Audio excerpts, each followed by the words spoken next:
Velkomin í Fendurhornið. Í dag ætla ég að sýna ykkur hvernig ég málaði þetta snjókorn. Það sem þið þurfa að hafa við hendina er vatn til að skóla pensilinn. Gott að hafa tusku eða bréf og blað eða eitthvað undir svo þið málið ekki á borðið eða þann flöt sem þið eru að vinna á.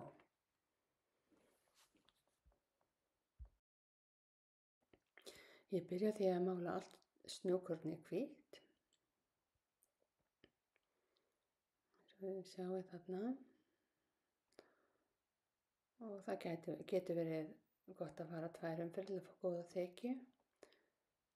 Og síðan mála ég, þarna er ég að fara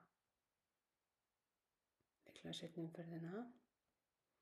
Síðan mála ég með silfurrauðmálingunni yfir allt snjókornið, þannig að hún blandir svolítið við þessa hvítu. Bara gera það bara ennþá meðan hvítamálingin er bleitt og það má líka alveg blanda saman bara hvítu og silfurrauðu til að fá svona pínu glansa í hvítalitin. Það er hægt að gera það þannig líka, en þarna ákvað ég bara að mála fyrst hvítt og svo ákvað ég að fara í silfurrauð. Og núna er ég búin að blanda ljósbláan lit með því að blanda hvítum og bláum, bara nóga hvítum og bara örlítið af bláum. Ég vildi hafa ljósbláan. Ef þið vilja hafa hann dökkan þá er það alltaf bara í góðu lagi.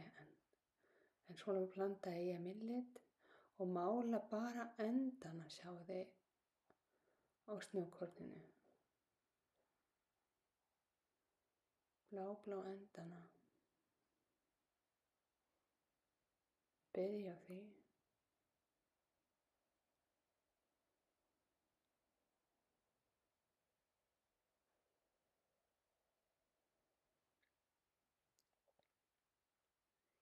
Fyrir allan hringinn.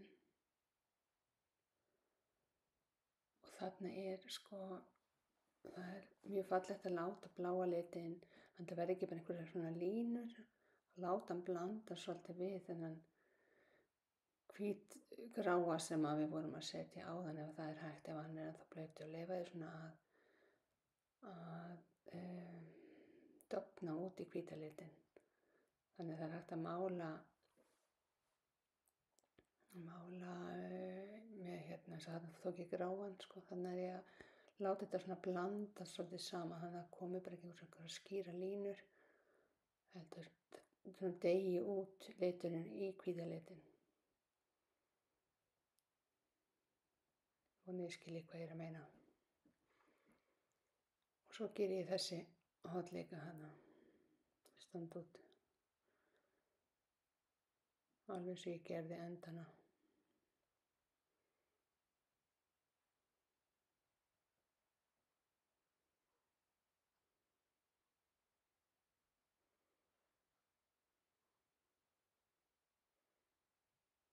Og svo gráan til að láta þetta blandast út í.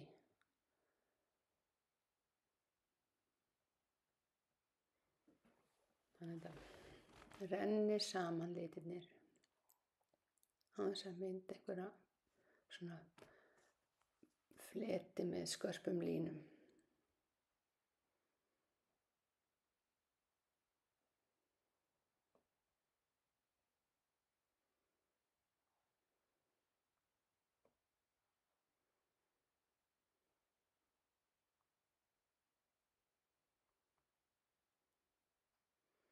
Þarna er ég að setja glimmerlímið á og ég set þá yfir þar sem ég gerði blátt.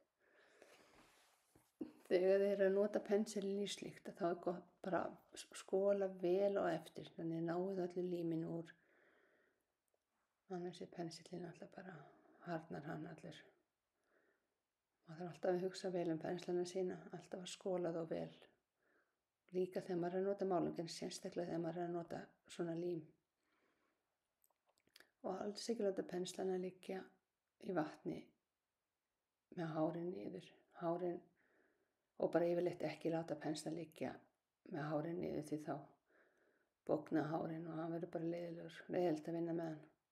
Þannig ef ykkur er annt penslan ykkar þá látið þá standa upp á endan eða látið þau liggja. erum búin að setja þetta á og nú ætlum við að mála litla snjókornið sem fer í miðjuna.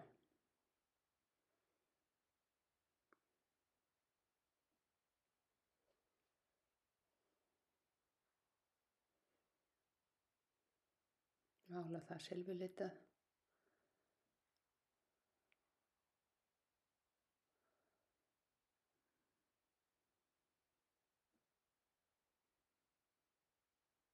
Og það, eins og ég segi, það er gott að fara 2-3 umferðir yfir það líka til að fá góða þykju.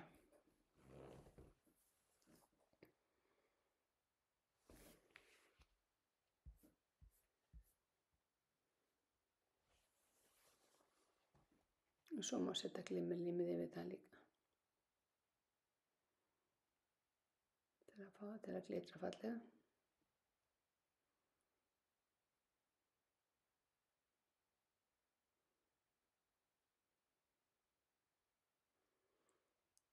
Svo bara skellum við lími undir. Ég tók nú bara glimmerlímið þarna held ég í þessu tilfelli, en ef ég ekki lím þá get ég gert það.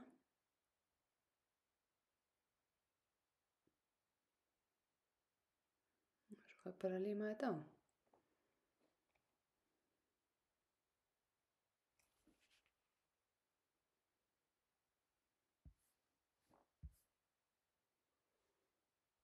Svona.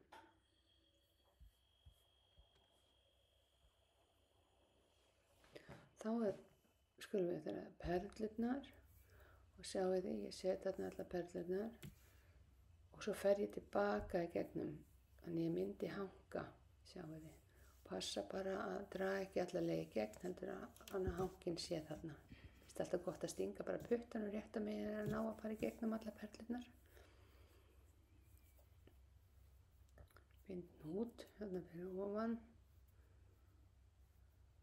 Ef að þið viljið reyna að setja hnútinn sem kemur fyrir neðan perluna þegar að festa við snjókornið, láta hann hverfa inn í gat perlunar og þá myndið þið bíða með akkúrat þetta. Þá myndið þið byrja því að þræða eins og ég er að fara að gera núna.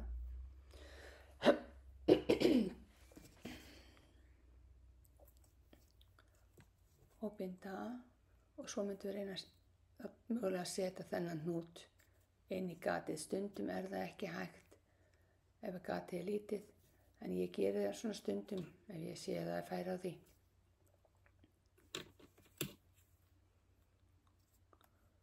Þannig að þá myndi maður byrja þessu áður en maður bindur hnútinn uppi. En þetta er líka bara fínt svona, bara klippa nálægt hnútnum, bakleiðinni, hafa hnútinn á bakleiðinni. Eins og ég sá þetta mála ég nú aðeins öðruvísi aftan á, en svona lítur þetta út. Takk fyrir mig.